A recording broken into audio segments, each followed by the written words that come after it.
வைகறை துயில் எழு என்றார்கள்.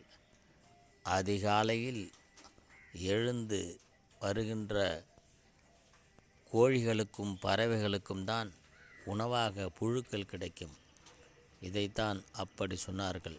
ஆங்கிலத்திலே ஏர்லி பேர்ட்ஸ் கேட்ச் தி வார்ம்ஸ் என்று சொன்னார்கள்.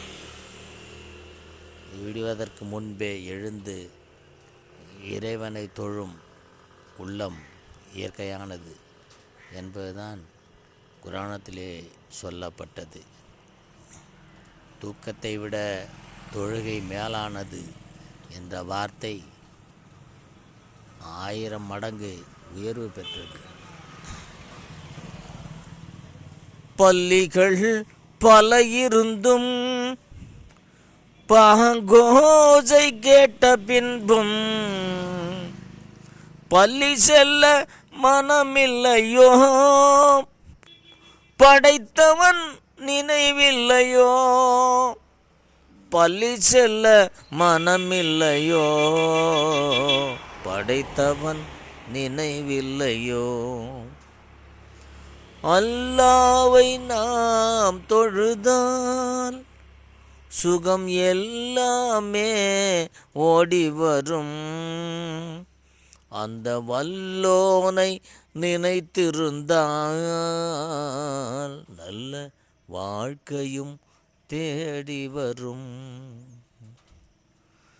வழிகாட்ட மறையிருந்தும் வல்லல் நபி சொல் இருந்தும்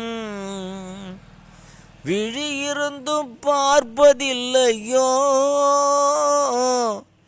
செவியிருந்தும் கேட்பதில்லையோ. விழியிருந்தும் பார்ப்பதில்லையோ, செவியிருந்தும் கேட்பதில்லையோ. அல்லாவை நாம் தொழுதால் சுகம் எல்லாமே ஓடி வரும். அந்த வல்லோனை நினைத்திருந்தால் நல்ல வாழ்க்கையும் தேடி வரும். இனிய ரமணான் காலத்திலே நம்மோடு தாயுமாக தந்தையுமாக சகோதர சகோதரியுமாக இணைந்து உறவாடும் பழகும் அன்பு நெஞ்சங்களான இஸ்லாமிய மக்களுக்கு வாழ்த்துக்களையும் நன்றிகளையும்